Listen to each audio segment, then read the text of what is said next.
Ladies and gentlemen, we are back, man. It's the same gang as usual. It's Hoop Talk, the podcast, and we're here for another episode. So make sure you hit that subscribe button. Make sure you hit that like, share, everything that you see on the screen that's possible to be clicked, except all the flagging and stuff. Click it and help us out, man.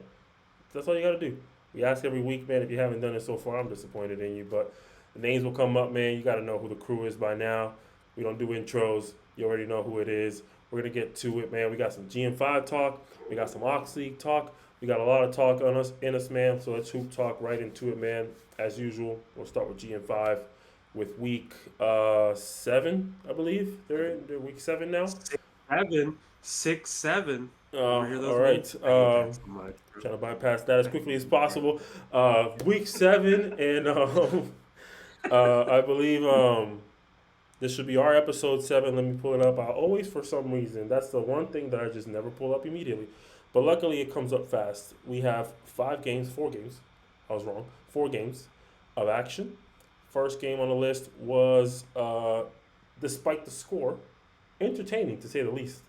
Uh, on the bench versus City Ballers. The score may indicate otherwise, but the game was very fun to watch.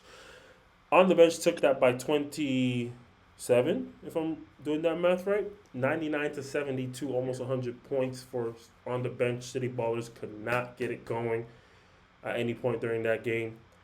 Who wants to break down that game nice and easy for the fans real quick first? To give you an idea, City Ballers was leading for most of the first half.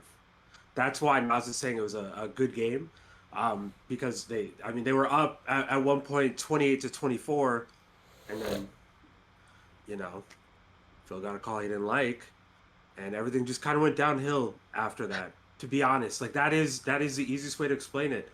And like people just lost focus for a game that they were playing really well in, started chucking up terrible shots, started driving to the rim when there's 3 men down there, especially with Keith down there. He's big as hell, bro. Like it just made no sense. I don't know how, like, or why City Ballers just kind of gave up mentally. Like Kevin only got 5 total shots in that entire game, which is diabolical, bro. He had 9 rebounds. He had 10 assists. He should have absolutely had the ball a lot more. But then on the other end, like on the bench is just a great team. Keith is coming in every day and he's walking into a triple double like accidentally. I'm pretty sure. I promise you, watch that game back. He puts the most minimal effort possible and he gets the maximum results possible. So why put in more effort? Why try? Why do this? Romello, or Mello, I don't know why it says full name. Mello obviously had a great game as always. Josh Fillmore, like that entire team just came together and just decided that they were going to beat City Ballers, in that second half. City Ballers did not, fight at all in that second half, I don't think. Terrible shots, terrible decisions. Speaking of Melo, though, I think there's some beef brewing that you gotta have to settle the score on and let the fans know what it is, man. What is going on? Melo's not a fan of your takes recently, man. Do you have any explanations for all this? You always gotta be careful because Melo's always listening and he's gonna take what you say to a T. Melo, you guys were not struggling against Lions.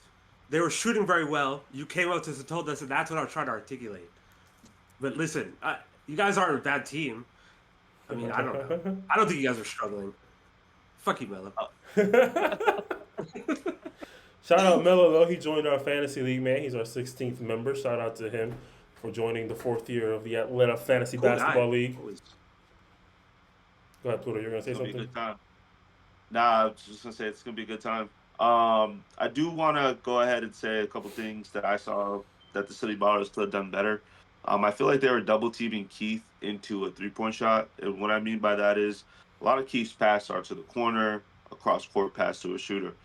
I feel like with a person like Keith, you got to take two instead of three, because at some point, you know, you're dealing with a player who's not even looking to score at this point. He knows you're going to double team him, so he's passing it to the open man, and he's really good. He's really good at that. He's 6'9". He sees over the whole defense. The next tallest person there that I think is closest to him is Leo, but he's a different force of nature in the way he goes about playing basketball as well. He's brute force. I mean, he's the most physical person and the biggest person there. So when you're dealing with someone like that, like all the whole game, it's gonna wear down on you. It wore down on Nick Choi. It wore down on, Kevin. But I do think the Kevin take is a good take, Tyler. For someone to be having so much positive numbers but so little attempts and shootings just lets me know two things. Players weren't looking for other players that game, and it was very, very, very, very apparent. Um, Pratt, underrated scorer. I think he can do it in more than one way, and he showed it. But I think the way he went about it was very inefficient. He had some really good shots, but he also had some really questionable shots. I think as well for Phil. I think Phil did have it going, and if you go peep the tape, which I'm pretty sure Tyler has already, he was cooking Fillmore for a little bit. Like he was really cooking Fillmore on that one-on-one, and then they went into that zone.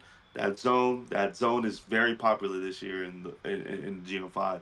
Once team goes into 2-3, everything slows down. So I will say that Kevin needed the ball more. Nick Choi is very interesting. He shot a lot of threes and made a lot of threes. I think that was a really underrated stat as well about him. I But like just that. to kind of, uh huh, I what happened? like that a lot. Yeah, that's something I was going to touch on. Those were off handoffs from Kevin to Nick, like simple plays that made it easy to score. And when the City Ballers had opportunities to make it easy to score, they looked really freaking good. But you also had players like Kiedis not doing his thing. And I refuse to talk about OTB because we know the monster they are. They haven't been poked. The only person who's poked them is NWO, and Keith wasn't there. So it's such a non-factor. But that just wraps it up on that take. Like Melo's doing what Melo does. Keith's doing what Keith does. I thought Rod and Melo was the best duo, but that Keith and Melo duo is, man, it's different. It's different. We don't even see Keith really play yet. I don't think either. Like That's I don't think so. That's what they Yeah. I don't think say. he's trying. That's what they say. But either way, I think there's a misconception of people and how they perceive some of our takes. I can't say all, but some of our takes, and I think there's a bit of a hoopla out there about our perception of what's his name? We just said it. Kevin Rulock's role and what we believe can change there. I think there's a lot of hoopla there, and I think it's just a misconception. I don't think at any point, and I'll speak from my own personal view. You guys feel free to say whether or not you're on the same page or not. But I've never believed Kevin Rulock needed to go out there and be the leading scorer of City Ballers. I've never believed Kevin Rulock needed to go out there and average 30. That was never my perception. Yeah, if you have the ability to do so, if you have it in you, that could be something City Ballers could take advantage of. But I am more in the space of I think Kevin Rulock could be more of a decision maker for the team, and I think that goes well for them in most cases. I mean, last game, if I recall the stats correctly, he had 10 rebounds, 9 assists, but only 5 points. Right? What's to stop you from saying, all right, well, why don't we turn this into 7 assists, possibly 12 rebounds, and give us a 16-point game, give us an 18-point game, right? That really changes the groundwork of what you're doing because you create threats. You create threats that make it much easier for somebody like Marquise to find more openings in a game where he just didn't. He only took 9 shots, which is blasphemy for Marquise. That man will attempt 9 shots in 1 quarter if he can. You know what I mean? But in an entire game, he only attempted 9 shots, only made 2 of them, and the word around town is that he wasn't being fed the ball, whatever the case is. Uh, can we just say he was being guarded up? You know what I mean? Like, we can't just admit that. We can't just say the assignment was met. You know what I mean? Like the whoever that assignment was, they understood it and they kept their toes down. You know what I mean? They Melo. chased him. They got him in situations where he was uncomfortable. Right now, obviously, from a City Baller's perspective, you might not view it that way, and that's cool. But I think that's a part of what City Ballers needs to do to improve. It's understand an outside perspective of what your game looks like and alter it instead of always worried about what you think. Put yourself outside of the team and what does it look like? You think this and you think that. You think we can do this. You think we can do that. Put yourself outside of the realm of I'm a City Baller. This is what I believe we need to do. How about as a spectator, as a fan, as outside source, what does it look like? You know what I mean? And Phil had a great game. Chap had a great game. But me and Tyler, we even spoke about it in the broadcast. That's probably the plan. You know what I mean? That's probably the goal, is to make sure they're the ones that have a great game. Because it's easier to tame, in my personal opinion. It's much easier to tame a Trap taking all these shots and a Phil taking all these shots than it is to tame a Marquinhos taking all these shots. Because, I mean, who knows? Who knows why that is? But it's just the world of basketball. You want your main guys, or you want the other team's main guys, to force it, to get into difficult shots. That's what defense truly is. Defense has never been about stopping someone. It's about making their life difficult. It's about how many easy shots are they taking compared to now being guarded by somebody who can play defense, right? That's what matters. And you can look at it as, oh my gosh, I locked him up, I stopped him, but was it really about stopping him, or did you simply just make his life living hell, right? And that's all it is. And I think that's what OTB did. I think City Ballers perceives it differently, and I think that's the growth that they need to make. They need to perceive it that way. They made Marquinhos' life hell. The question here, for you to win that game, what could you have done to make Marquinhos' life easier? That's the question, and that's what changes the game for you. Instead of everybody else just going out there and chucking up shots. If Marquinhos is going to be your guy, you got to have to play like it. You get what I mean? Because I think, oh, God. I was gonna say real quick to back you up. It's real quick, Tyler. Marquinhos' 2 shots were post ups on Melo in the post. They weren't 3-pointers. I don't think he had one hit 3-pointer at all the whole game. I'm pretty sure.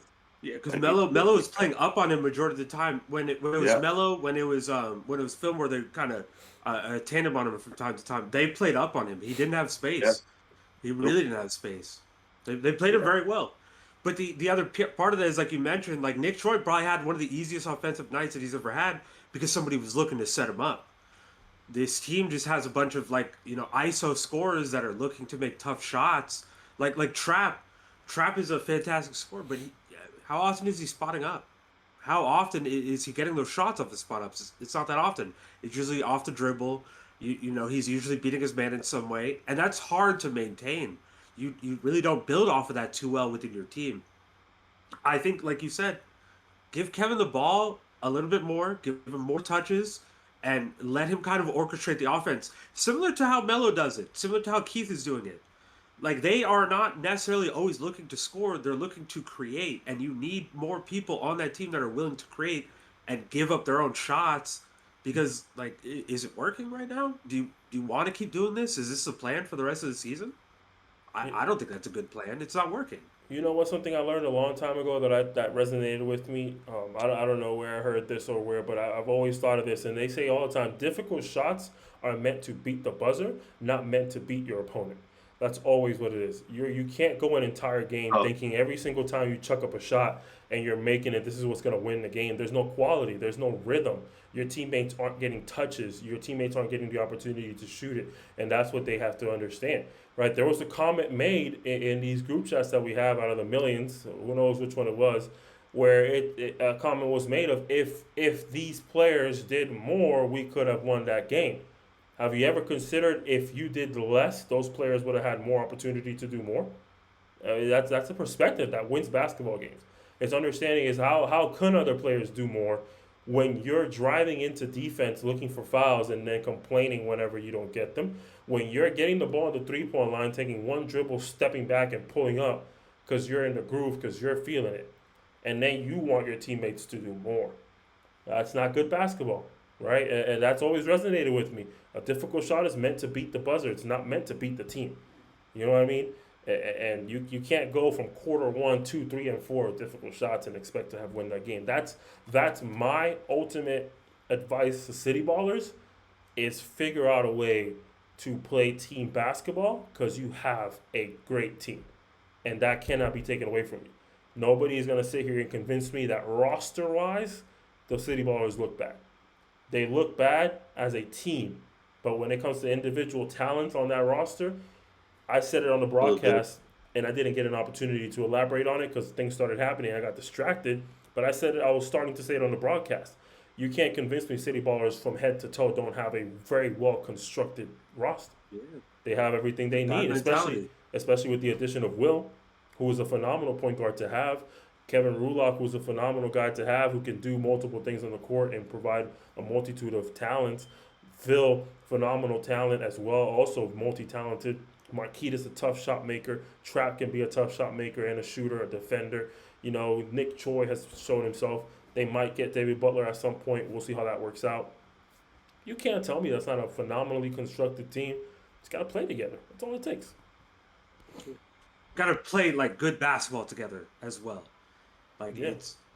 you can't just go there like we're playing in the park and you're looking for your own bucket. You're playing as a team. Play as a team. That's why Organized. OTB will always play so well because their leader Melo is he's unselfish. He's looking to include other people. That's how it works. Same thing with NWO. Look at AJ. We talk about AJ all the time. He's coming off the bench half the season, which is crazy. AJ is not that player. He should not be coming off the bench. But, you know, he sacrifices himself for the betterment of the team. And that's what you have to do. Yeah. That's the last thing I probably will say about this whole situation is there's always two things that identify the best teams in a league, and that's always going to be, you know, the teams that play the hardest and the teams that play the smartest. That's always what identifies the best teams. You know what I mean? And I think NWO and OTB are a very good example of opposite sides of that spectrum. And they both play hard and they both play smart. But if you look at it, NWO makes a living out of playing harder. That's what they do. They get the most possessions. They can take the shots that they want to take. Rod can pull up on anybody. Tommy's going to take those threes. You know, AJ's going to be able to do everything he wants because they maximize how many possessions they have available to them by playing hard, forcing turnovers, playing defense. While OTB, they may not get as many possessions as the NWO does, but they maximize each possession by playing smart. You know what I mean? By always running some level of offense, whether it's those fake screens into a cut, you know, posting up Keith for an easy pass, driving kick by Melo, just easy basketball. I think those two teams are good ways to realize that OTB gets it done because they play very smart. NWO gets it done because they play very hard. You know what I mean? And I think that's what you have to figure out which one of those ways can you do it. Some teams can do it both, you know, because I think both those teams, they both play hard and they both play smart, just to make sure Melo doesn't clip me up and tell me, oh, he doesn't think OTB plays hard.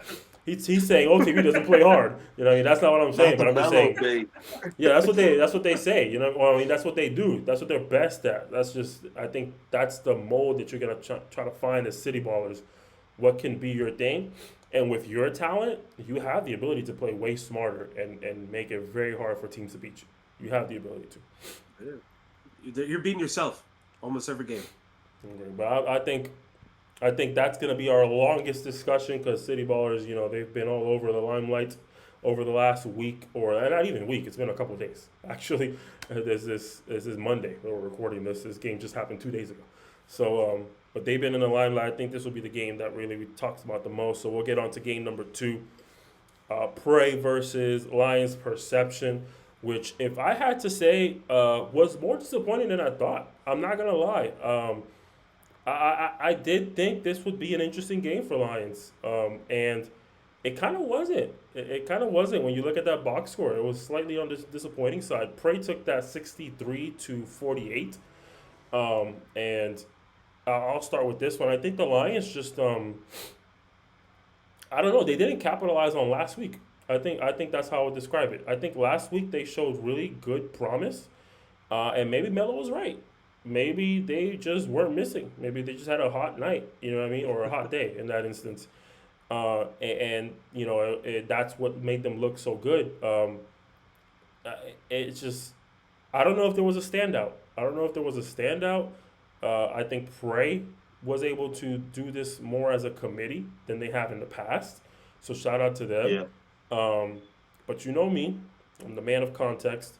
I want to see this versus the higher end of the standings. I do. I want to see how you fare against the teams that are the biggest threat. And that's no offense to the Lions, but that's just how I am. Great for you for taking the win, but my only real take is Lions did not perform how I would have liked for them to perform. And They're making me lose faith. I'm not gonna lie. They're making me lose faith in that they can turn the season around. But you guys go ahead. Uh, I would say with the Lions specifically, I feel like a lot of players are out of their position or taking a lot of shots that aren't really their shots. I'm having an issue with. Let me not say it like that. Let me rephrase this. The shot taking that is being happening right now is not to the players it needs to be. I think someone like Jonathan Henry, to be able to put pressure on a defense, needs to get at least 7 to 8 3 pointers a game. The amount of shots he's not taking is insane to me. Also, Jonathan Henry is a little bit passive, so he does pass the ball a little bit more other than other players. I do not like the shots that Steve Stacko is taking. I feel like those are very hard shots, and there really is a handful of players that can really make a pull up mid range shot consistently in this league. I can name them in my hand, the amount of players that can do that consistently and effectively. I think we can And all two of agree them on are that. Rod. Literally. Like there's not a lot of players that could do that at a really high level and efficient level.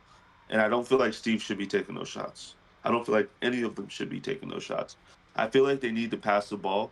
I think sometimes they can go smaller and put Aaron Mims on the bench to create a little bit more offense off their center position where Steve Stackle could be a smaller center.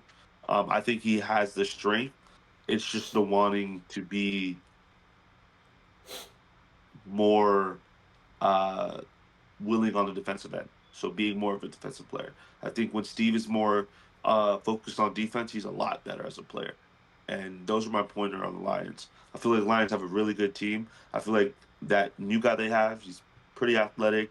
He knows what he's doing. Also, did not like his mid-range shots that he was taking as well, because he was doing the same thing Steve Stacko was doing. They literally were going to the same spots, taking the same shots and missing them. If you go watch the tape, it's insane. Um, Now, more on the Prey side, Prey, I know they won, but I think that was a weird game for them. There was at one point the game stalled out 51-41 for at least. I think I looked at Tyler. It was like, I think I was It was like, like damn, Tyler, for like almost like 7 minutes. I felt like. 7 minutes, right? Yeah. That scares me because it's the Lions that they went on a 7 minute drought with. No offense to the Lions, you guys are doing your thing. I respect what's going on there, but it's not. Are they? You guys aren't. That's Nas's take. Not NWO, it's not OTB doing this. This is the Lions doing this. So that's a scary thing for me. They won, but the takeaways are where are the offensive consistencies going to come from moving forward? Jaylani's still trying to figure his way out in this league. This league's a little different than other leagues. It's running clock. I think it's a little bit more physical than other leagues. I think he has to take some time to adjust. I know his first play was probably a 1% thing that we see any player do. Just his first play ever at the GM5 is crossing someone over live on camera, you know. But His that first those play are in the this game words, was a step back three as well. literally. It's Yeah, crazy. like he's not a bad player. I want to see him come into his form. But again, they Prey did win. Good team win. Uh, good battle out there. It was a battle, but just an ugly game in general, I would say. I agree. It was a slogfest. I feel like if you look at the numbers, I'm looking at them right now. It kind of tells a story from what we saw in person. Neither of those teams shot well at all. They like it was god awful. But that was a really good defensive game, I think, by Prey because they were putting Steve into some difficult shots. They were stopping Jonathan from really getting the ball. One thing I'll say about that though is I think Jonathan needs to play a little bit more. There was a point where I believe it was the second third quarter he barely touched the court at all, and that was kind of the time where he needed shooting because Steve's shot wasn't falling, Kevin's shot wasn't falling, and I think he needs something different. But for Prey, I'm gonna recognize that was very good defensively showing. Brandon White was stopping everything inside the plane. He only had 3 blocks here, but I wouldn't doubt that he had more than that. I wouldn't doubt that he actually had 5, and we kind of missed him when we were going over the stats, or at least he was contesting every single shot at the rim. He was altering everything. I really like that. Jaylani, his shot is just not falling right now. It's a part of getting comfortable in a new league. Maybe cut it down a little bit more. Maybe look to facilitate like you were kind of doing the first game. Um, but man, I don't know. I think the number one takeaway I could kind of give to the Lions in this case, having Trey and Tyrone on the floor at the same time has not worked. Yeah, I don't think it does work. And I think it's primarily because they both do very well creating, especially Trey. Trey's not necessarily like a consistent shooter. He's more of that driving threat that you're looking for. And he drives and he kicks. And it's hard to do that when he's playing off of the ball. You know, I think he needs the ball in his hands a little bit more to do that. So I think if you could find a way to stagger them to where they're never on the court at the same time ever, and I'm talking about ever, I think that would be good. I think that you would see some benefit from them. And Prey got to figure out how to shoot, man. You guys need to figure out how to shoot. Yeah. Trey still had a good game getting and attacking to the rim, I feel like. Real quick take, man, it just blew my mind. Never mind. It just right out of my head. It was actually about what you were saying. I lost it. No, it's his turn. I was going to say Tyrone. I apologize. Tyrone is a player that stood out to me because I think last week I made a quick mention of it, but I didn't dwell on it too much. But I think he should really manage his shot selection a little bit. I think it's tough for a player to come onto a team out of nowhere and just throw up as many shots as he has been. That first game I left it up to first game jitters, and he still played well. And in this game, for the most part, you could argue he played well, but you could also argue he didn't. He was one of their leading scorers, but I believe he went. I closed down the stats, but I think I have it up here in a second. He went 1 for 7. 1 for 7. Sorry, that took me a second. 1 for 7 from the 3-point line is what I'm referring to. And I think last game, if I'm not mistaken, he went 2 for 9. I think is what we talked about. So he's taking threes that maybe in other settings you're accustomed to possibly making these, but maybe you want to opt to find other opportunities because he does take a lot of contested shots. And I think that goes into some of those things that Orlando was saying in regards to just players have to try and manage their shot selection and their decision making a little bit better because that does kind of just create a poisonous environment that kind of spills over to everybody else. And I say it on the broadcast a lot, and I've been saying it since week 1, is you don't have to play desperation basketball in the second quarter. You know what I mean? It's crazy. It's crazy. You don't have to play hero ball when there's 8 minutes left in the third quarter. You know what I mean?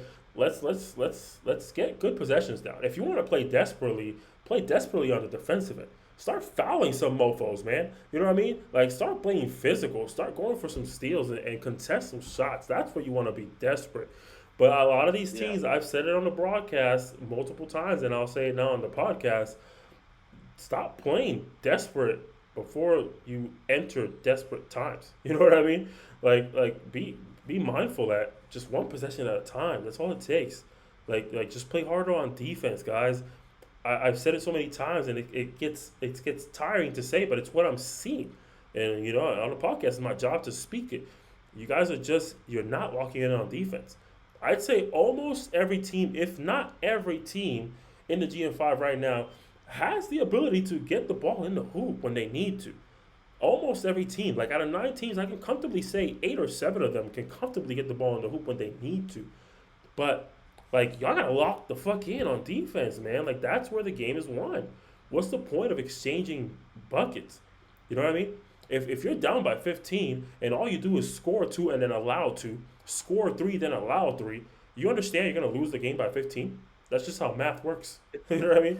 Imagine try up or down. Try right now. Try it right now. Stand up and take 1 step forward and then take 1 step back. Do that 100 times. Where are you gonna go? Absolutely fucking nowhere. You know what I mean? You're gonna be standing in place, doing some weird ass dance. They might call a crazy home on you because you look stupid, and that's what it looks like out there. It looks dumb.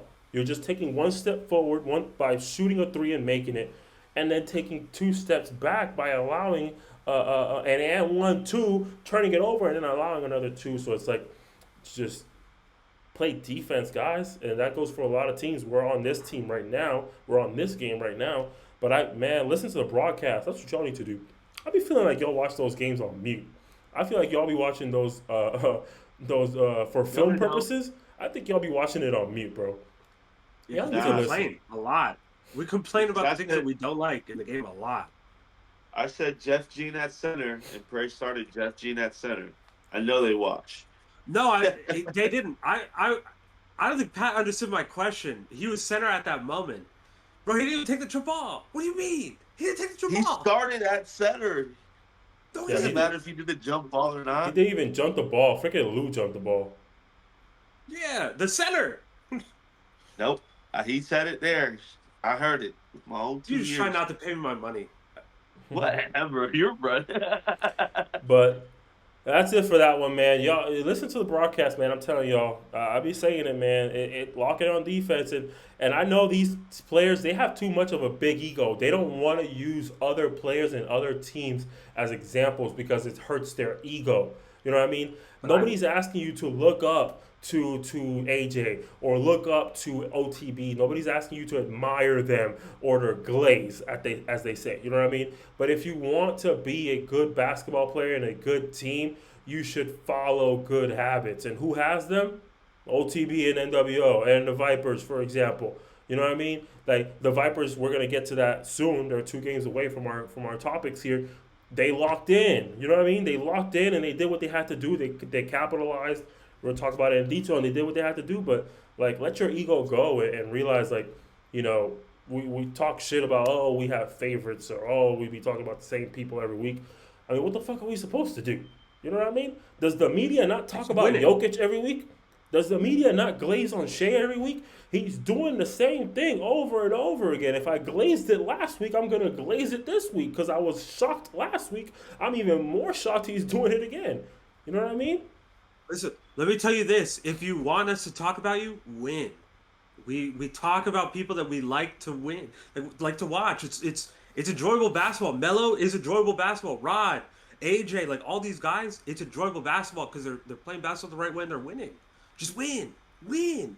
I don't want to see teams winless by the end of the season. That's not fun. Agreed. That's not good basketball. I agree. But speaking of winless teams, we have New West Orlando, aka NWO, up against Dream Chasers.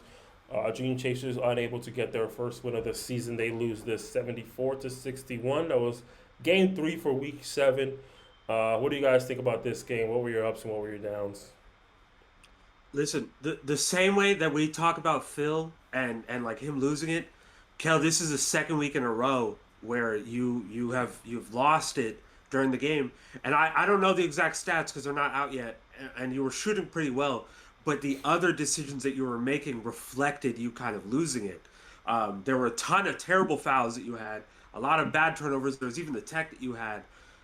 Like teams shouldn't be able to game plan making you mad.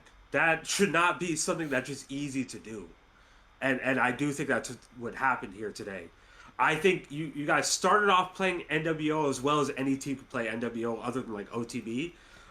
So far this season, it was kind of competitive at the beginning. Things were back and forth. Bentley was creating offense early, like we had mentioned, and then these fouls started happening that you guys didn't agree with, and everything just went to shit. And like I don't know how this can happen so early in these games. Like you guys were fighting so well, but then on the flip side, NWO is just always very composed. They're just gonna continue playing good basketball, and outside of like Bulb and Tommy from time to time, nobody is really getting like super fired up enough to where maybe it's like a detriment. And I don't even think Bulb kind of fits there anyway because Bulb is always within the game when he's getting mad. The other piece of Oh, that, Bulb definitely bro, fits. CJ's. Without a shadow of a doubt, Bulb fits perfectly. Yeah. That's Crash fair. out. That's Bulb fair. fits I perfectly. saw him Bulb's a crash on the crash out sideline, when but he's winning. that was bro. the only time. Yeah. He does. He TJ. locks in the right areas though, so that's what always makes a difference for Bulb. And I'll let you finish in a second. I'll say something quick. I think he locks in at the right moments of the game and where it matters most, and that's defense. So yeah, he's a crash out. That's for goddamn sure. He's spazzing out, man. That man, he's spazzing out. But I think the difference between other players, and I'll stop mentioning names so nobody gets butthurt. The difference between other players that we've talked about being crash outs is like he's locking in the areas that matter the most, and it never affects the team's ability to win a game. And maybe not always. Sometimes it may. Sometimes it may. Yeah, I see that. stuff to get subbed out too. Yeah, exactly. I think that's a good part too. But that's all I'm gonna say. He fits, but he does the right thing to make up for it. But you can continue your take. Bro, every single team in the league needs a CJ.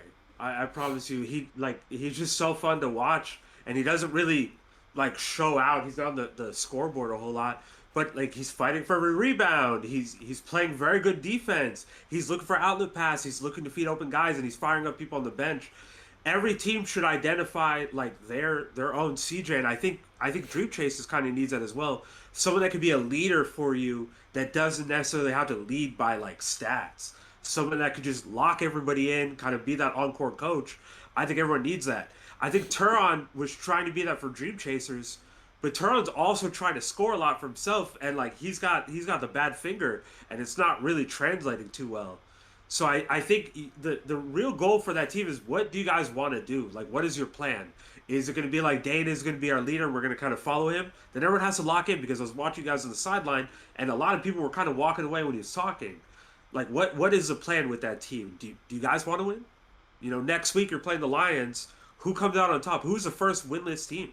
Like by the end of the season, which team gets the first win? What's the plan? I don't know. Looks I like don't a know. playoff spot win too at that point. Yeah, it's whoever wins most likely will make it to the playoffs, unless later in the season you guys lose again to them. Playoffs is close, bro. We're going into week 8. There's only, what, 13 weeks of action? I think 12, maybe. Playoffs is getting close, bro. And I did anticipate one of these teams that are struggling to be able to pull away one, maybe even 2 games. And the opportunities presented themselves, and they just haven't been able to. But I think you pose a really good question: is, do you want to win? Because who wants to win will do what it takes to win. And I agree. I did forget that, and I don't think I would have mentioned it if you didn't remind me just now. I saw the same thing with Dane Thompson being vocal on the sideline, trying to get everybody locked in. And you need that. You have to respect that. You know what I mean? And this comparison is going to probably rub some people the wrong way, but I'm going to use it in a positive way, and I hope people take it that way. Somebody like Patrick Beverly, for example, he draws a crowd in, right? People are willing to listen to him. People are willing to accept that, yeah, there's a reputation that you have that the fans may not be a fan of, that the public may see negatively, but on the court, when it comes to basketball, you lock in, and you're able to get people to lock in with you. You know what I mean? And Patrick Beverly has done that Russell throughout his career. Westbrook. Huh? Yeah, Russell Westbrook. Yeah, the only reason I yes, didn't use I Russell said. Westbrook is I don't even want to say why, because it's gonna come across as negative. My point is, I think Patrick Beverly fits the mold of what I'm trying to say a little more, because of just the role that he played with the team. That's essentially what I'm trying to say. You have to be willing to accept that, and that's what great players do. I know somebody like Kel. Listen, Kel, you're gonna watch this. You have my number. You can let me know what you think about it, if you see this, if you hear it in full. But you are the player that walked away when Dane Thompson was talking, trying to get everybody locked in, and you have to be able to accept that, regardless of what everybody's role is, and regardless of how you perceive everybody's level of importance on the team, if somebody's saying something that matters and drives the point of, let's change to succeed, you have to get out of your head and listen. Because I've seen you do that with the Serpents, right? So I know you get in your head, and it's just like Tyler is saying, you get in your head, and it's hard to get you out of it, right? And you lock in. You're one of the hardest playing players I've ever witnessed on a court. He's just constant motor, constant drive, constant diving, you know, physicality, going for every rebound. It's just constant go mode for him. So tap into that, bro. Tap into that and just listen. Just lock in and get outside of your head. It's like, okay, never mind. You know what I mean? What you saying, Dane? You know what I mean? What you got to say? Let me know. Let's do this together. Let's what do they call it? Let's break it down and let's get back out there and let's play. Let's forget these foul calls, forget these refs, forget this other team talking trash. Let's just lock in. And I want to give credit to Phil, because there was a moment in the game last week, even though he spazzed out for the majority of it, there was a moment where he was able to catch himself and be like, yo, you're right. You know what I mean? I think Pluto told him it's just one call, I think he said, something like that. And he's like, yeah, you're right. You know what I mean? And that was a good moment for Phil. And I know this isn't about Phil, but that's what I want to see from Kel. It's like, yeah, you're right. Now, let me hear you out. Let me see what you got to say. You're right. We doing too much. This is not going to win us the game. Let's focus. And I know what they're gonna say. Oh, I was getting a towel to dry myself off. Oh, I was getting some water. I was like, you could get a sip of water after he's done talking. You know what I mean? You could dry yourself off after he's done talking. You guys can make whatever excuses you want, but I agree with Tyler, bro. It's like you got to be willing to do something. Do you want to win or not? So act like it, bro. Go out there and act like it. Don't act like you're just there to play basketball. Because what's the point, bro? There's players on your team that want to win. If you're just out there to play basketball, and now I'm not talking to Kel anymore. Now I'm talking to people in general. If you're just out there to play basketball, like why are you here? You know what I mean? These people are paying $1,600 or $1,800, whatever it might be, to be here and to compete for a GM5 championship. If you're not out there for the same reason, let them know, man, so they can kick you out the team and go find somebody that is there for the right reasons. Simple as that. The league has history, and that history is going to continue building. Like that, this league genuinely has like a broad history that you can go back and look through. It's been building, and it's going to continue building. And I'm with them, with Nas on all that. We really didn't have to go with takes because he did a really good, presentation of the game there and what happened and what didn't. And the things I told Phil, and I mean, I tell Phil every week when he comes to me is, bro, like, it's you. Like, you're the key. Like, he really is. And it's not because he's some guy who went somewhere. He says it himself. He didn't take any fake credentials. He didn't say I played college. He probably says I'm this good without going anywhere. And I think that's awesome. And that just shows me how strong of a person you are to even learn how to do a left hand layup without someone teaching you. Not saying you didn't have like a YMCA coach or something, but just in general, like you got to take that cloth and show it in your game and just work really hard. And I think an identity that, you know, not just Phil, just most teams, is like the enforcers. They had no player that was amazing. They just worked really, really hard. I mean, You know who's on that team? Jalen Merritt. Wow.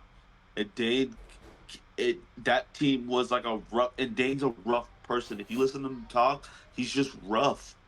And I feel like some players, it turns them off because they're not used to that kind of person. But when you've been around and you've seen hoopers like Nas or Tyler in a workspace where, he's doing what he's got to do, some people are just rough and they're not good at telling you something without it ruffling your feathers. And sometimes you need to hear it like that. And that's a skill you need to have as a person, is be able to take the criticism, the positivity of what someone's saying and apply it. And Dane can't do the things Kels can do, but Danes can think as smart as Kel. And maybe Kels needs someone to talk to reflect that.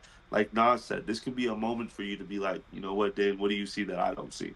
Because Dane's older than you. He's got more rep here. He's been further than you guys have right now. He's won more games than you guys have, and it's just a sense of respect. The team needs a leader, and and I don't mean this. I love Kels, but sometimes maybe you being the leader isn't good for the team.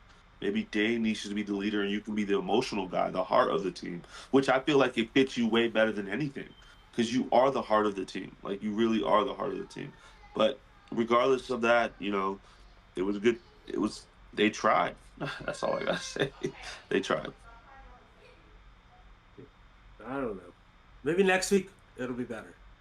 That's what I hope. Sure. Next week, listen, the Lions or the Dream Chasers are going to go at the end of that weekend. They're going to have one win.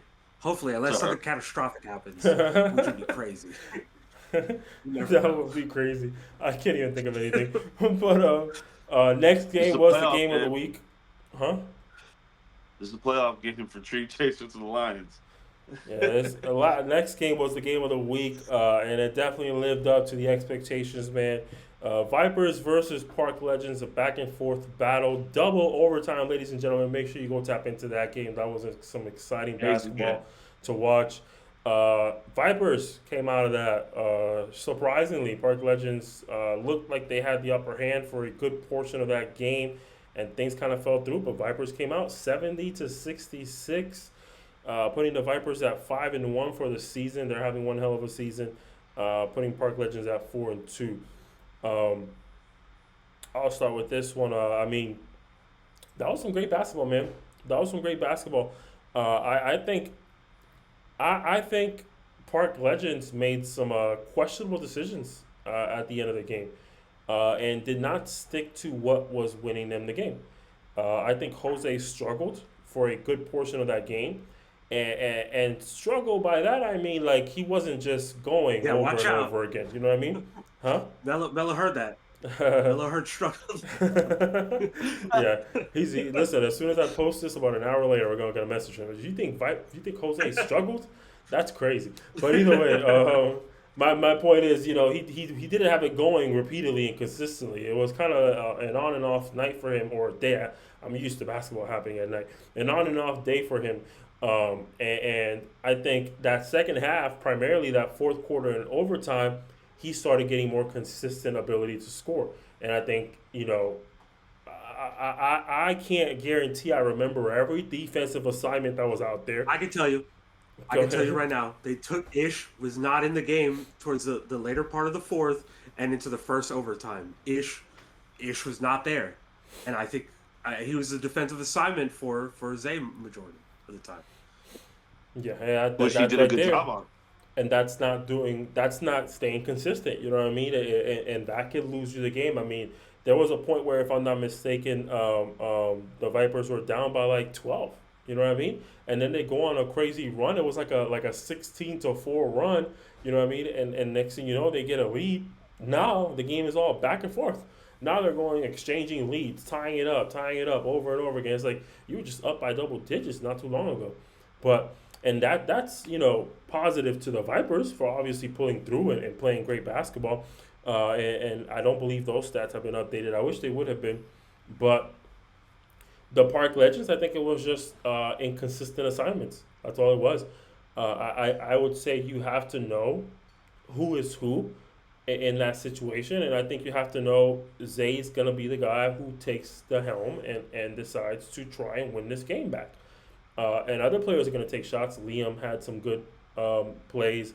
Zuldo, he had some good plays. But when you look at possession for possession, Zay had the majority of those possessions towards the end of the fourth quarter, in the first overtime, and in the second overtime. Those majority of those possessions were his, or was him taking a shot. And sometimes he missed them, sometimes he made them. But that was the moment where you needed to have Ish on him, right? You rave about him, you rave about his defensive ability so much. That's the moment where you whatever reason you may have had, you had to just bite the bullet and say, F it, we're going to have to change something else another way. But Ish has to stay here. Whatever your decision making was, that doesn't really matter to me. At the end of the day, my opinion is you should have altered your decision making, and whatever you needed to fix by having Ish off of Zay or by having Ish on the bench, whatever that was, you had to fix it a different way. That's my opinion. That's how I view it. You have to look for a different way to resolve that problem because Ish has to stay on Zay. Ish has to stay in the game. And not that, and Zay didn't go off. I wouldn't put it that way either. I don't think he was out there scoring 10 points in a row or nothing like that. But he was able to be more comfortable within his role on the team, and I think that is what loosened up the Vipers enough to now be able to attack the way they're used to, if that makes sense. And when Zay wasn't comfortable, now the team's not able to be comfortable either, if that makes any sense. And I think this was a game that Zay had to show up for, and he did, because Park Legends is a phenomenal team, and you need to match that talent as much as possible. And Park Legends, they had to show up for this, and they did. You know what I mean? Both teams needed to show up. They needed to be rostered, and they did. And we got one hell of a performance because of it. One hell of a game. Yeah, we did. I want one correction to what I said. I apologize. I said Ish was taken out late in the fourth. It was early in the fourth, and that's when they went on that run. Yeah. To go up. Yeah. I was gonna say, I mean, shoot. At one point, you can catch the broadcasting. It's fourth quarter, 6-7 minutes left.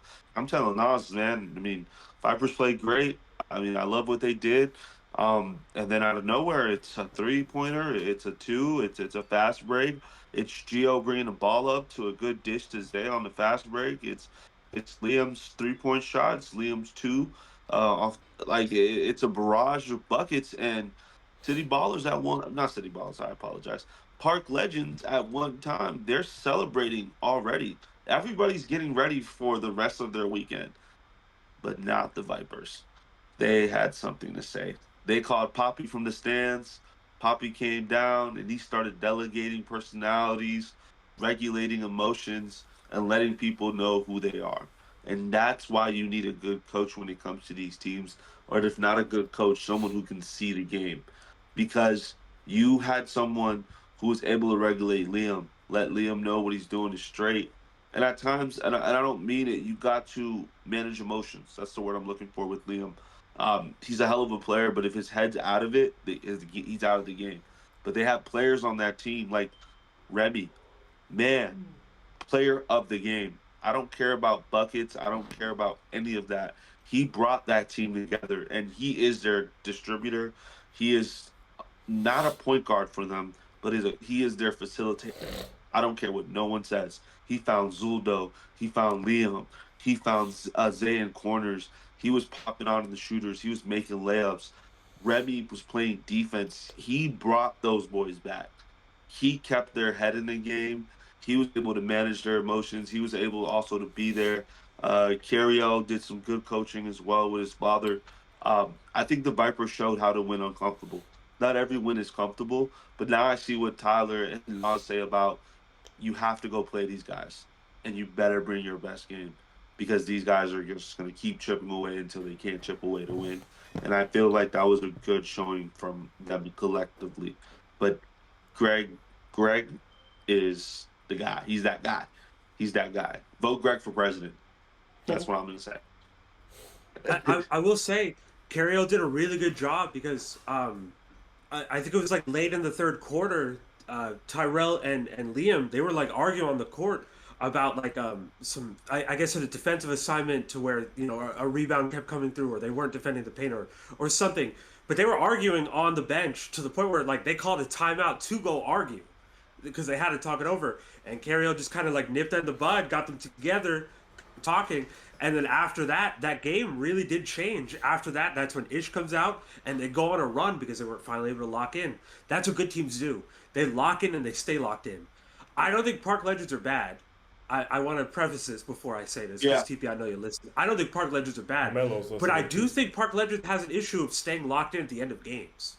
I do think that we've seen it more than once where they had a big lead late in the fourth and they lose it, and they won a lot of those games, but they've also lost 2 of those at minimum. So we have to recognize that there's a pattern there. I don't know if it's decision making. I don't know if it's the roster that you have on the court, but throughout that entire game, Nick was giving Liam problems. You guys had to double him, and then later in that fourth, we don't really see that anymore. We don't see Nick get that ball in the post as much anymore. We saw that Anthony or Ant Rice, sorry, he wasn't as effective. That's because you guys have a lot of size. Late in that fourth, you weren't really utilizing it as much. We weren't slowing down the ball. We were still trying to play in transition. There's just some decisions that I don't necessarily agree with. I don't know if it's the players. I don't know if it's the coaches, but something happened there where like the defensive assignments weren't really making sense. You guys weren't looking to really play team basketball anymore, and the Vipers, they weren't. The Vipers will kind of always do that because as long as Greg, as long as Zay on the court, like they are looking to include others. And I don't know the others as well. I'll be honest. I know Ant is as well, though. I know Ant is also looking to include others. Park Legends doesn't have a whole lot of that, I don't think. Shout out to Ant, though. There was multiple possessions where Ant was the primary assignment for Dom Douglas. And let me tell you, Dom was not getting that ball. And when he was getting it, he was not getting free to score at all. It wasn't a whole quarter. It wasn't a whole game type of situation. But during those clutch moments towards the end of that game, especially those 2 overtimes, that's when I saw it the most. Let's not forget, Park Legends never scored in overtime. In 2 overtimes, Park Legends never scored. Now, mind you, Vipers didn't score until the second overtime. So, to be fair. With the sudden death. Yeah. To be fair. But there's context. They did score. Yeah, they did score, right? But my point is, those players who, who you look to give those shots to and give those clutch opportunities to, I want to give a lot of credit to Ant Rice because it wasn't the entire game, but in those overtimes, I saw multiple possessions where Ant Rice was checking the ball up with Dom Douglas. He wasn't switching on Dom. He wasn't, calling anything out for Dom to get help or anything. He was on Dom from the moment that possession started, And there was multiple times where people were trying to get him off Dom with screens, and he was fighting through them. You know what I mean? And even when he did get a switch, he was still making sure he kept an eye open. So when he needed to help and recover, he would do that. And I want to give Ant a lot of credit for that because that's one of the things that I think is the most underrated part of Ant's game because of his build. You know, you anticipate him to be slower. You anticipate him to be even lazier. You would anticipate that just by looking at him, but that man has a motor like no other. That man moves his feet like no big man in the GM5 would at that size. You know what I mean? And he does a phenomenal job defensively. So I wanted to give him credit for that. But the Vipers are one going thing. through. Ant Rice is your favorite player's favorite player. I'm telling you right now. 100%. That's the type of player you want to have on your team, man. I think there was a comment a while. I don't know if it was Tyler or if it was Orlando, but I know one of you guys made a comment once of Vipers not having a lot of size, which I think is a little odd in my opinion because I do think they're pretty big, especially between that 3 and 5 spot. They're a pretty large team, like Tyrell. Now, but at the beginning they didn't have Tyrell. No, they had Tyrell for the majority of the season. They did. They had Tyrell. Yeah, they had Tyrell for the. I think they had Tyrell for the whole season. I think he was. Yeah, they There was had. one game he was there then or something, or Liam, and they looked smaller. I'm sorry, I apologize. Yeah, that's probably the Zay case. just makes them bigger at the guard spot. That's really what it is. When Zay's there, he makes them a lot bigger at that guard spot. Yeah, there was definitely times where they were missing pieces. Like Jose has missed at least 25 games already, so not having him at the guard position is a factor. So that's probably why. But I genuinely believe they're on the taller side because when you really think about it, I'd say Gio is really the only player that's out there who is playing at an undersized. In an undersized situation, but you look at somebody like Zoldo, he's short kings. 6'1", Zay, he's at least 6'3", 6'4".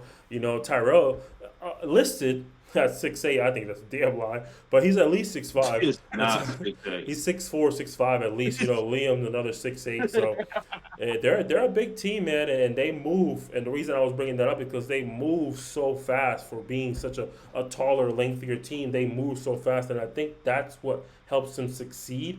It gives me very OKC Thunder vibes, where the length is just so hard to overcome. They're just always in those passing lanes, always in transition, just running and gunning.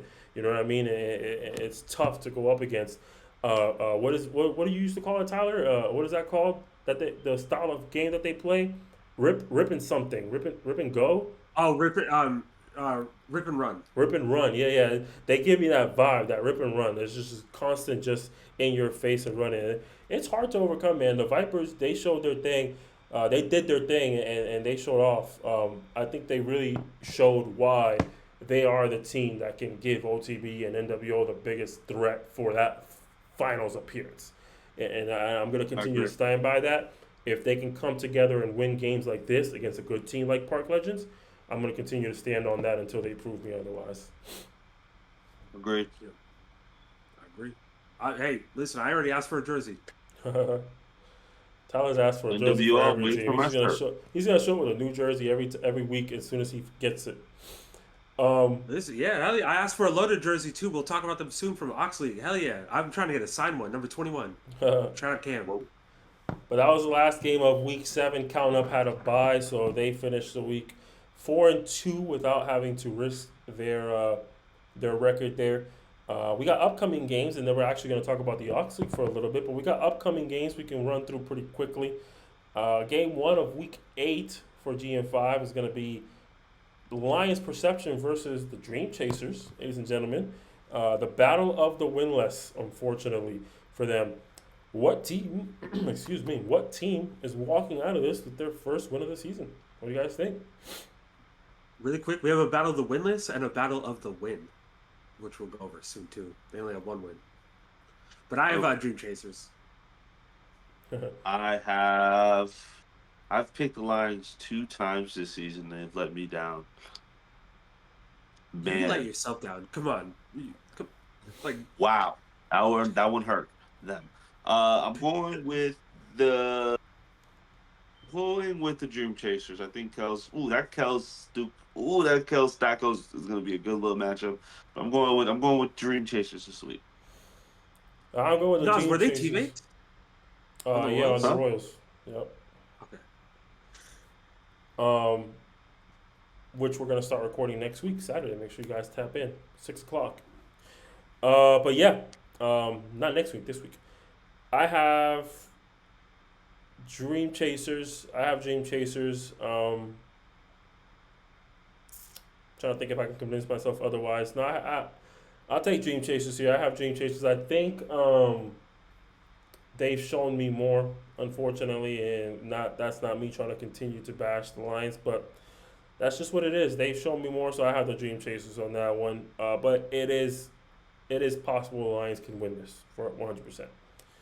Game 2 is Vipers versus Count Up. Count Up had a week off, and now they're back at it versus one of the best teams in the league. Vipers. I would love to ride for my Volusia County guys, but I'm big on the Vipers. I'm sorry. I'm big on the Vipers. I'm very, very hopeful that they're going to do big things. So I got the Vipers. I don't like teams. I don't like teams off buys in this league. They kind of play a little sluggish, and they lose pace. So I'm going with the Vipes. You betting against Count Up? Wow. It's 2 weeks in a row, and I keep doing it so they can win. Because last time, never. I'm the president. But last time they played, I picked them to lose. So it's just a little reverse psychology. All right, go ahead. Game 3 is going to be Park Legends versus On the Bench. Park Legends has just had to have probably their most intense game of the season so far versus Vipers. Now they're going to have to go up against On the Bench and whoever decides to show up for them. Who do you guys got? I'll let you guys go first. Let me say mine real quick, because my cat's going crazy. I'm going OTB, 100%. I'm never betting against OTB again, unless it's NWO, I might consider. Same. I have OTB as well. I do plan on betting against them versus their next matchup versus Vipers. If they play again, they don't have to play everybody twice. But if they do play again, I might take the Vipers that day. But we'll see when we get there. I also got On the Bench. And then we got City Ballers versus Prey. I think Tyler was a little confused because he said we're going to have a matchup of teams that have one win, and that's not a thing anymore. City Ballers are the only team left. I forgot. Yeah. Damn. When I started saying that was before Saturday. Yeah. Damn. Prey has 2 wins, so they're no longer in that category. City Ballers does have 1 win, though, and they're going to face off against each other, trying to see who can get to 500 first. I got City Ballers. I got City Ballers on this one. I'm not gonna be disappointed again. I'm not. I can't bet on the City Ballers anymore. I'm going Prey. I got City Ballers. Let me down like in the worst ways every week. Yeah, I have City Ballers on that one. I think it's doable. And then NWO has their first bye of the season, ladies and gentlemen. Clap it up for NWO. They finally get a break. All that running and gunning, man, they need it for sure, so they can get Bulb back into status quo, so he can be ready to tuck another chair next week. All right, so, but that's it. Well, I got a sneeze coming. Somebody else talk. Me too. That's it that we have for GM5. Let's get into something a little bit more local. Lions have a league that they run called the Oxleague. It's hosted in Winter Park. Very fun league. Naz's team was actually in it. They suck, so we're not going to talk too much about them. But what we are really going to do is talk about the championship games that I thought were interesting. Oh, let's talk about. I thought we were going to talk about the whole playoffs. Oh yeah, let's go. I don't want to talk about the Vipers, but go ahead. Shut up, man. It was some good games played, man. The Oxleague ran by the same people who run the Lions, Josias and his group. They had their playoffs. My Vipers team, not the Vipers that we've been talking about, 2 completely different Vipers. Ours are called the Vipers Elite. They made it to the playoffs as the 4th seed, and we went up against the Lions team that is in the Oxleague, which is not it is the same organization, just not the same roster. It's a different roster for the Oxleague with phenomenal players over there. We played against them. That was the first game of the day. Was it? Yeah, we were the first game of the day. That was the first game of the day. And I mean, the Lions won decisively. It was a pretty good. There was some back and forth towards the middle of that game. I think things kind of just went a little sideways. Tyler, you were there, so if you want to give a quick little resume or a summary of what you saw, let the people know what's happening in the Oxleague. I'm gonna be honest. Watching that game, the it was one because the Lions, they came out there and they put effort in. You have Tyler, you have Sean, you have Will, you have a ton of professionals. Dalvin showed up, like the squad came to play. Whereas on the Vipers, realistically, the only person that I could say really showed up was Aiden. That team just didn't put in proper effort. It's just kind of quit as soon as like these bad foul calls started happening that you didn't agree with. But there was three refs, like they weren't missing too much. Like whatever call you were getting, they were getting on the other end from what I noticed most of the time. So it was a mentality thing. Tyler, he's a professional. Tyler Rodriguez, we talk about him a lot. Sean Kapoor, the MVP of the league, great rim protector, was spreading the floor kind of as well. And Will, I mean, man, that squad together, they should have won. We'll talk about what happened though. We will.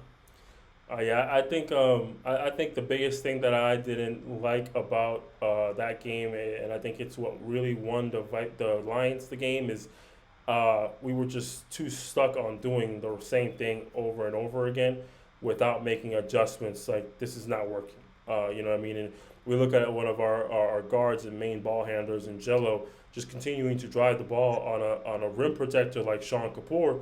For those of you who don't know him, he plays for the Florida Flight, starting center, two-time champ with them. And he's a high IQ player. He every player that comes from the Flight is just a high IQ player. You know what I mean? They play system basketball over there. So it's a lot of trying to do the same thing against somebody who is great at this particular skill when it comes to that rim protection, when it comes to that shot blocking. I think that really hurt us, taking shots that were unnecessary. And like I've said about the GM5 games, it's like playing desperate before desperation mode gets there. You know what I mean? Like, play to win the game. Just make the right passes, play together, and go out there. And yeah, you're right. Aiden had a great showing. Aiden actually recently let me know that he's interested in switching over to the Serpents and the Vipers family. He is a Florida Flight player, and he's choosing to come over to us. And I told him straight up, the opportunities at the front court are very difficult, and you're going to have to earn it. We like our front court players. We believe our front court is one of the best front courts in the FBA, and you're going to have to earn those minutes. And I feel like that game was right after we had that conversation. So, like, I felt like he went there with a sense of urgency, like, let me show Nas when I play at my best what I'm capable of. And the Vipers didn't look too good. I have to admit that, even though it's my team. But Aiden played well. Aiden played very well. He knocked down some shots. He was playing tough on defense. He was guarding Tyler as much as he possibly could. His teammate from the Florida Flight. And I was excited for what I saw. But Tyler, Will, they're consistent players, and they did what consistent players do, and they won that game for their team. They played good. And shout out to those role players; they stepped up as well. Yeah, absolutely. Tyler was killing it from three. He was killing it, bro. Yeah, that's something else, man. And then game 2 was the North Florida Loaded versus LNO Warriors, which is a pretty much an assembly from the Ducks of last season. Excuse me. But they played all against each other. I think the Ducks were number 2 seed, and the Loaded were number 3.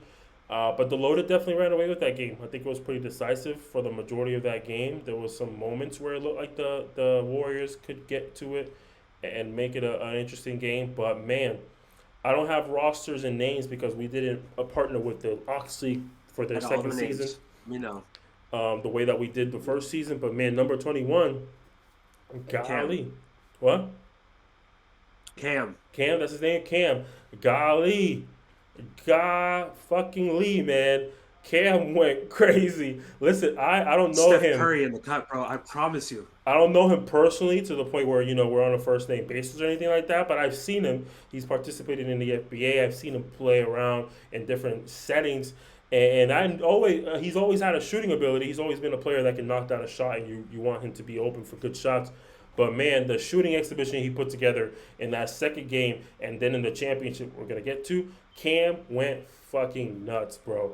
Golly. I think he hit more threes in the second game than he did in the finals because there was a moment there where he kind of slowed down, wasn't able to get as many shots.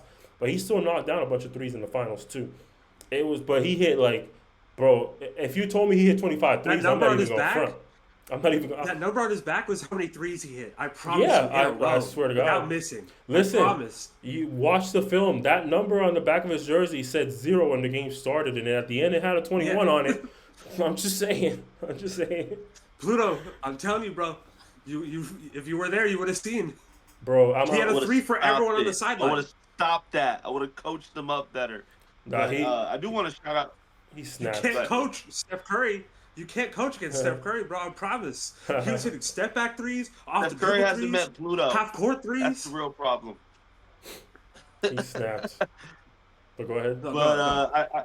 I want to shout out to Oxleague. Thank you guys for having me on my mini comeback tour. I know I didn't make it for the rest of the year. I had a lot of things going on, um, within family and things like that. I really don't want to get into, but just in general, I do appreciate you guys allowing me to, take my first steps back into playing ball again. There, it's been awesome. I enjoy everything. You guys gave me a shirt.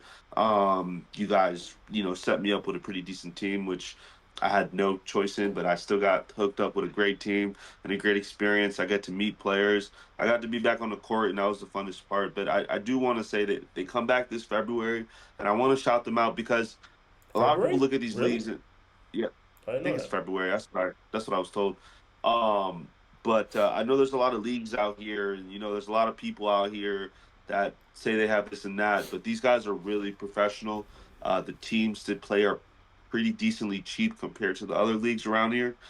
So if you ever did want to come out here and get a team together and get some stuff going, this is a perfect spot to kind of like uproot and put a plan on what you want to bring to the table as like having a team like loaded, which is their own personal team. Tyler keeps mentioning they practice together, they train together, they do a lot together. So whenever you want to start an organization or something like this, as Nas has with the Vipers, somewhere where you can get like, I'll be honest, B to C type players in really good situations and experiencing and being able to get better. This is the place to do it. I just want to really shout them out on that note because they were so awesome to me while I was there.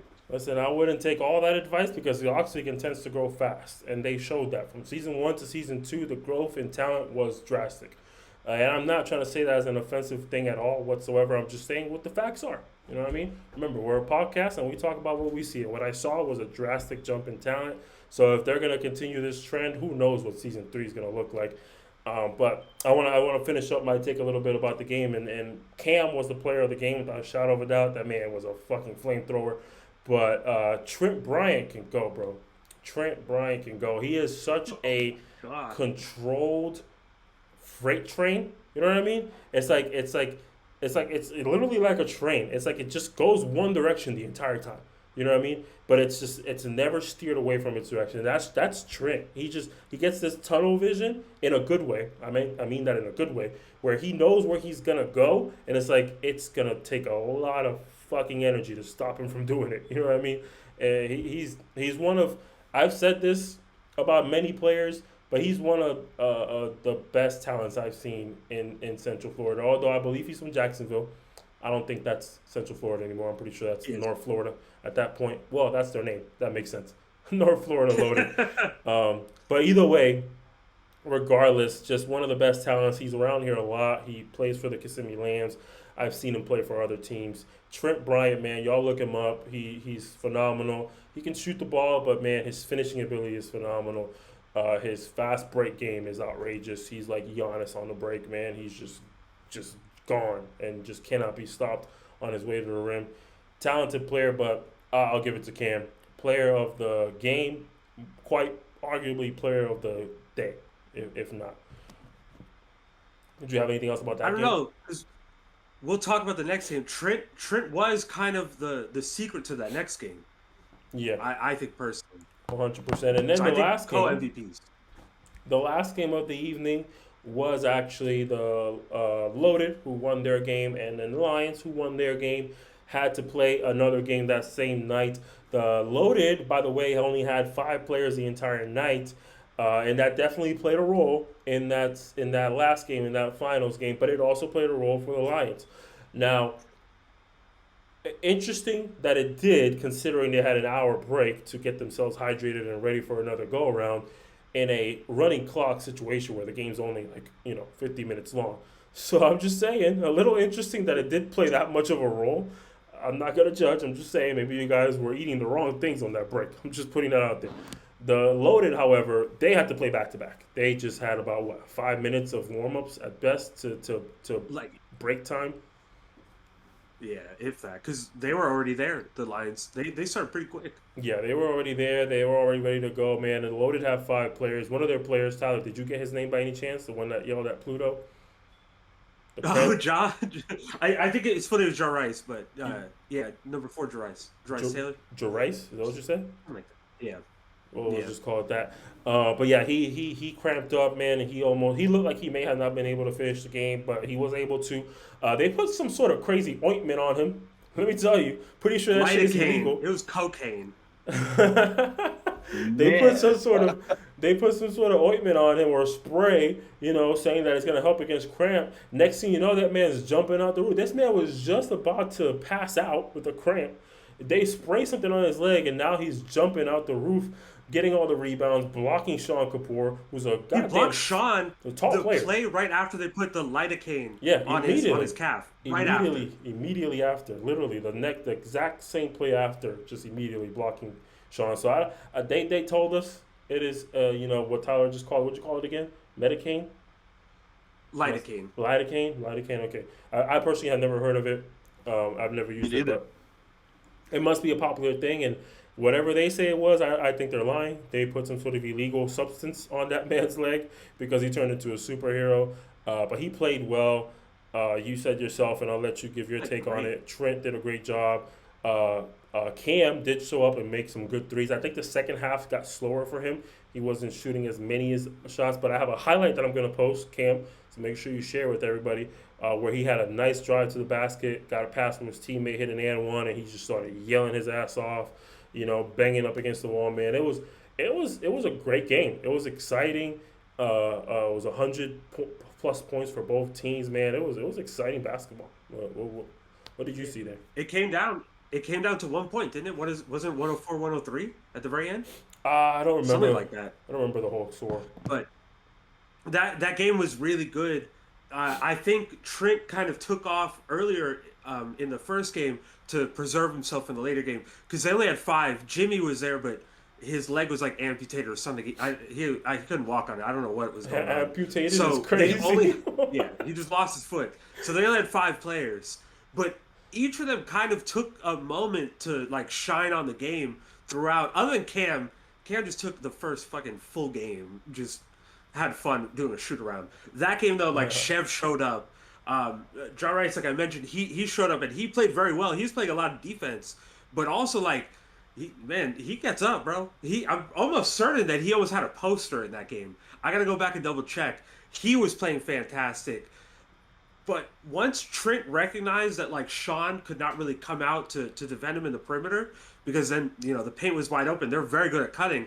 That's when the game really changed, because you would see Trent would take 1 or 2 shots, he would hit them, Sean would kind of play up on him, and he would blow by him every single time. And it was getting exhausting for Sean at some point, it looked like, because he was no longer able to keep up with him. That, I think, was the secret of the game, recognizing that I'm going to have to do this for a little bit. I'm going to have to lock in, and this is going to have to be me. And you guys just kind of, play on the sideline, play defense, play off of the ball as much as possible. But let me cook for a little bit. I think that really worked, and I think that's what led them to the win. Because like you mentioned, I think their legs were just gone by the end of it. I think that's why Cam wasn't hitting shots, because it's hard to hit 21 shots the first game, hit probably another 15 the second game. That's tough. I'm not going to lie. I don't think I could do that. I know I couldn't do that. But yeah, it was a great game. Loaded won purely by the power of friendship. I promise you. That was fully a friendship game. And it went 100%. Down to the wire. It went down to the last second shot. Make sure the game is up. For the finals, we had some technical difficulties, so we did miss a portion of that first quarter. But I'd say the most exciting parts of the game were all captured, especially that second half and that fourth quarter. That was all captured, and it came down to the wire. It came down to the Lions with possession with the last second, with the clock winding down, and Tyler was able to get a shot up. And I believe the Lions even got an offensive board and almost squeezed another shot into it, but I think that second shot didn't quite even get close. But it came down to the wire. It was exciting. It was definitely a game worth watching. So go tap into it. It's on our page already. By the time this episode comes out, it would have been on our page for a few days already. So make sure you go tap in, see what the Oxleague is all about because they play some phenomenal basketball over there. I really want the Loaded to come back. I would love to see the Lions, this version of the Lions, come back. I know it's unlikely just based on the players that they have. They'll probably be committed to doing other things, but I would love to see it. I'm gonna cross my fingers and. GM5, you guys are going to be watching this podcast. Hopefully, you stay tuned for the entire thing and reach this point of the podcast because I would love to see some GM5 teams try out the Oxleague. I would 100% love to see that. The Oxleague could really be your next league once GM5 is over. You know what I mean? GM5 is over, you transition over to the Oxleague, man, and keep playing some high-intensity basketball. It's great over there. They do great things. So, shout out to the Oxleague. Thank you to them for having us, allowing us to capture these moments because it was a phenomenal game. Shout out to the Loaded for being their Season 2 champions. Shout out to Cam for the game he had, everything. Shout out to Trent, all that. Killer Cam. Cam.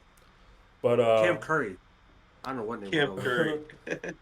That's pretty much all we got, ladies and gentlemen. Don't forget October 25th, we have our Trunk or Treat event. We already have a few families committed to showing up with some kids and some costumes. We're going to have games. We're going to have prizes. We're going to try to have as much fun as possible, man. So anybody who's listening, anybody who's watching, please stop by. If you want to be a part of the Trunk lineup with decorations and stuff, let us know so we can prep for it. We want to make sure we have the space and the room to make it happen for everybody.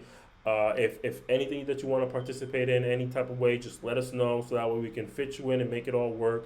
If not, just stop by. Bring the kids, come in costume, bring some candy. We're going to do a lot of sections or areas where kids can stop and, do like a little mini trick-or-treat situation type of thing. We just want to have fun. It's all it is. It's all about fun, entertainment, and just giving the community something cool to do, helping GM5 grow, helping us grow by exposing us to a larger community. So that's all we're inviting you to do, is get to know us and have fun with us. That's it. So stop by October 25th at Crooms Academy parking lot, 1 p.m. We'll be there with candy, prizes, and fun. So stop by. And the parking lot's by the gymnasium as well, because there's a couple different ones. It's the one by the gymnasium. Yeah, we'll be by the gym. If you reach out to us and you say that you want to do the trunk, I'll cover your ticket to bring your kid through any event, to come into the gym, please. So if that interests you as well, let me know. Yep. We would love to have you. If you want to participate as a part of the show, or if you just want to be there to bring your kids to have fun, man, it doesn't matter. Just stop by. We just want you to be there. It's going to be a lot of fun. So don't forget to subscribe as well. Don't forget to like, comment, all that good stuff. We appreciate y'all for tapping in this far. Go check out the Oxleague. Go check out the GM5. We're out of here. Deuces.